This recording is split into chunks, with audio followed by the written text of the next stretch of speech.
میں نائلہ چوہان صاحبہ آپ سے گفتگو کا آغاز کر لوں کہ ایران امریکہ مذاکرات کا دوسرا راؤنڈ آپ کس طریقے سے دیکھ رہی ہیں؟ آپ کو لگتا ہے کہ دوسرا راؤنڈ اس جو صورتحال ہے اس کے اندر ممکنات میں سے ہے؟ کیونکہ جب یہاں سے بھی یہ جو وفود ہیں یہ گئے تھے تو اس وقت بھی یہی خیال کیا جا رہا تھا کہ بڑا کمپلیکیٹڈ میٹر ہے، ایک سیٹنگ میں تو حل نہیں ہوگا، ہمیں دوسری سیٹنگ ایکسپیکٹ کرنی چاہیے۔ آپ نے درست فرمایا کہ دوسری سیٹنگ ہمیں ایکسپیکٹ کرنی چاہیے، اور جب جے ڈی وینس صاحب یہاں سے تشریف لے جا رہے تھے تو انہوں نے ایک شارٹ پریس کانفرنس بھی کی تھی جس میں انہوں نے پاکستان کی حکومت کا، آپ کے فیلڈ مارشل صاحب کا، آپ کے پرائم منسٹر کا شکریہ ادا کیا تھا، ڈپٹی پرائم منسٹر صاحب کا شکریہ ادا کیا تھا، جو سازشی کا آپ نے رول پلے کیا۔ لیکن اس کے باوجود انہوں نے یہ بھی کہا کہ ہم نے اپنا جو ہے فائنل آفر ایران کو دے دیا ہے، اب ایران پہ منحصر ہے کہ وہ اس کو مطلب جنگ بندی اور امن کی طرف لے جانا چاہتے ہیں یا نہیں۔ اور اس کے بعد ایران نے اپنا جواب دیا تھا کہ جو conditions United States of America ان پہ لاگو کرنے کی کر رہا ہے وہ ان کو قبول نہیں ہے۔ کون سی gap between the two countries ان کی نیریٹو میں بہت بڑا ہے، لیکن پاکستان کی ثالثی اللہ کا شکر ہے اس وقت بھی کامیاب تھی، اور ابھی بہت بیک ڈور چینل پہ کام ہو رہا ہے، دونوں سائڈز کو اکٹھا لانے کی کوشش کی جا رہی ہے۔ چین کا بہت اہم رول ہے، سعودی عربیہ اور گلف کنٹریز کا ایک اپنا رول ہے، ترکی، مصر وہ بھی اس میں بہت ایکٹیو ہے، روس بھی اس میں ایکٹیو ہے۔ تو بہت سے مطلب پورے خطے کو سمجھیے کہ ان کے انٹرسٹ میں ہے کہ یہ جنگ بندی ہو۔ سیز فائر جو ہے وہ اسرائیل اور یو ایس اے کا موقف تھا، کیونکہ پہلے بھی لاسٹ ایئر بھی جب 12 دن کی جنگ ہوئی تھی تو اس میں انہوں نے سیز فائر کیا تھا، ایران نے سیز فائر ایکسپٹ کر لیا تھا اس امید سے کہ اس کے بعد کوئی فساد نہیں ہوگا، لیکن پھر ان پہ حملہ کیا تو اب وہ سیز فائر نہیں جانا چاہتے، وہ سیز فائر جو ہے وہ، اور بالکل صحیح ہے، جنگ بندی کی طرف دونوں ہی جانا چاہتے ہیں، دونوں فریقین ہی جانا چاہتے ہیں، لیکن اب وہی بات ہے کہ ٹرمز اینڈ کنڈیشنز کو لے کر اس وقت ہمیں ایک ابہام دکھائی دیتا ہے۔ بریگیڈیئر صاحب آپ کیسے دیکھ رہے ہیں؟ پر امید ہے، آپٹیمسٹک ہونا چاہیے کہ سیکنڈ راؤنڈ جو ہے وہ ہو سکتا ہے سر؟ اور دوسرا یہ کہ مقام جو ہے اس کے اوپر بھی کوئی کامنٹ کیجئے گا، کیونکہ کیا ایرانی ڈیلیگیشن کو یا ایرانی وفد جو بھی کوئی وہاں سے آئیں گے، ایران سے جو ذمہ دار لوگ ہیں، ان کو سیکیورٹی کنسرنز کی وجہ سے پاکستان کے علاوہ سر آپ کو لگتا ہے کوئی اور مقام سوٹ کرتا ہے؟ بہت بہت شکریہ۔ جیسے آپ نے پہلا کہا کہ کیا دوسرا راؤنڈ ہو سکتا ہے، یہ ٹاکس یہاں آ کے ختم ہوئی تھی، بنیادی طور پہ وہ میرے خیال میں اس کو آپ ایرانین کی پریس کانفرنس، ایرانین وقت کی سٹیٹمنٹ سنے یا جے ڈی وینس کی سٹیٹمنٹ سنے جس میں اس نے کہا کہ وی couldn't reach an agreement، تو یہ بنیادی طور پر ڈس ایگریمنٹ میرا خیال اس میں تھا زیادہ، اور ڈس ایگریمنٹ جب ہوتا ہے تو اس کے لیے پھر نئے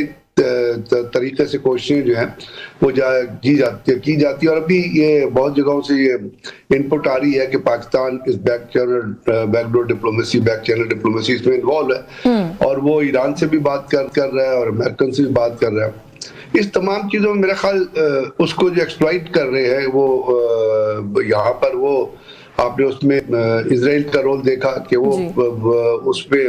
جو ان کا پرائم منسٹر ہے شیطان یاہو،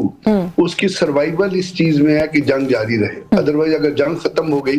تو ہو سکتا ہے تیسرے دن اس کو اٹھا کے وہ باہر پھینک دے جو اس کے خلاف مظاہرے ہو رہے ہیں، جو اس کے اوپر گرافٹ اور کرپشن چارجز ہیں۔ تو اس تمام پروسیس کو جو ایکسپلائٹ کیا جا رہا ہے، جو ڈیریل کیا جا رہا ہے، وہ ان کی اسرائیل کی طرف سے، اور انہوں نے پریشرائز کیا ہوا ہے ڈونلڈ ٹرمپ کو، اور ڈونلڈ ٹرمپ کی اورینٹیشن آپ کو پتہ ہے، کیونکہ یہاں پر جو اسٹیو وٹکاف اور جیرڈ کوشنر جو بیٹھے ہوئے تھے وہ بنیادی طور پہ تو اسرائیل کی نمائندگی کر رہے تھے، حالانکہ ایران کا وفد جو آیا تھا وہ نہ صرف وفد اٹسیلف تھا بلکہ ساتھ وہ ٹیکنیکل لوگ تھے جو ان کو یہ جو 3 کلوزز تھی جس کے اوپر ڈسکشن بارہا ہوئی اسٹیٹ آف ہارمز کی کلوجر کے حساب سے، کیونکہ یاد رکھیے گا اسٹیٹ آف ہارمز کا کے 3 اینگلز بڑے ضروری دیکھنے کے لیے جو انہوں نے دیکھے ہوں گے. ایک اس کا لیگل اینگل ہے, اور ایک اس کا جو ہے وہ بنیادی طور پہ ملٹری اینگل ہے کہ کائنیٹک اینگل اس کا کیا ہے, اور تیسرا اس کا ہے کہ اس کی اکنامکس کیا ہوتی ہے اور وہاں سے کتنا یعنی تیل گزرتا ہے دنیا کا. تو یہ تمام چیزوں میں جب بات چیت ہوئی, جیسے آپ نے اپنے انٹروڈکشن میں کہا کہ ٹائم بریکٹ ہو رہی تھی, ایرانی وقت اس بات پہ راضی تھا, جو ابھی خبریں آ رہی ہے کہ 400.9 جو کے جی یورینیم انریچ پڑا ہوا ہے, وہ اس کو یا فریز کر دیں یا کسی کے حوالے کر دیں. لیکن جو بات آ کے رکی وہ یہ تھا کہ وہ چاہتے یہ ہیں, امریکن یہ چاہتے ہیں کہ آپ یہ جو فزیکل اپنا نیوکلیر فزکس کا جو چیپٹر ہے نا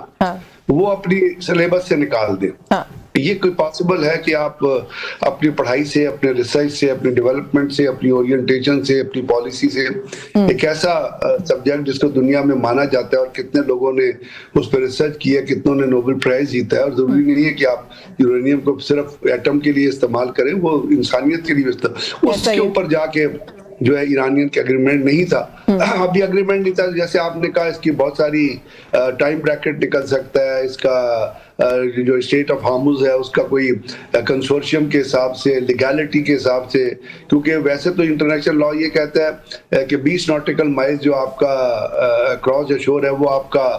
کانٹیننٹل شیلف یا ایزی اس کو کاؤنٹ کیا جاتا ہے. تو اس کا ٹوٹل اسٹریچ ہی نائرو جو ہے وہ اباؤٹ 21 ناٹیکل مائل ہے, جس میں 12 عمان کا ہے تو 12 ایران. تو ٹیکنیکلی لیگلی تو it falls into the states اور انٹو دی اپنا رسپانسبلٹی آف ایران. تو اس کے اوپر بھی کوئی نہ کوئی چیز ہو سکتی ہے, لیکن میرا خیال جو چیز ایک بڑی اور تھی وہ تھی وہ $27 بلین کے جو ان کے ایسٹس فریز ہوئے ہیں اس کو کس طرح ریلیز کرنا ہے, اس کے اوپر امریکن نے کوئی نوٹ نہیں دی. تو میرا خیال ہے یہ وہ پوائنٹس ہیں جو ری ڈسکس ہو سکتے ہیں. اور جہاں کا جگہ کا تعلق ہے وہ Pakistan I think for Iranian is a more secure place, کیونکہ آپ کو پتا ہے پاکستان نے ایرانین کو یہاں کیری بھی کیا, لے کے بھی آئے اور پھر چھوڑ کے بھی آئے, اور انہوں نے بلکہ ایک پاکستان ایئر فورس نے ایک ایئر کوریڈور کریٹ کر دیا تھا سعودی عرب اور ایران سے لے کے پاکستان تک, اور کوشن کر دیا تھا کہ اس کوریڈور کے اندر کوئی, اور اس کے ساتھ اپنے ویکس بھی ڈپلوائے کیا تھا. تو میرا خیال اگر اسلام آباد میں ہو, پاکستان میں ہو, تو that will be more secure, more productive, because Pakistan اس کو انیشیٹ کیا ہے.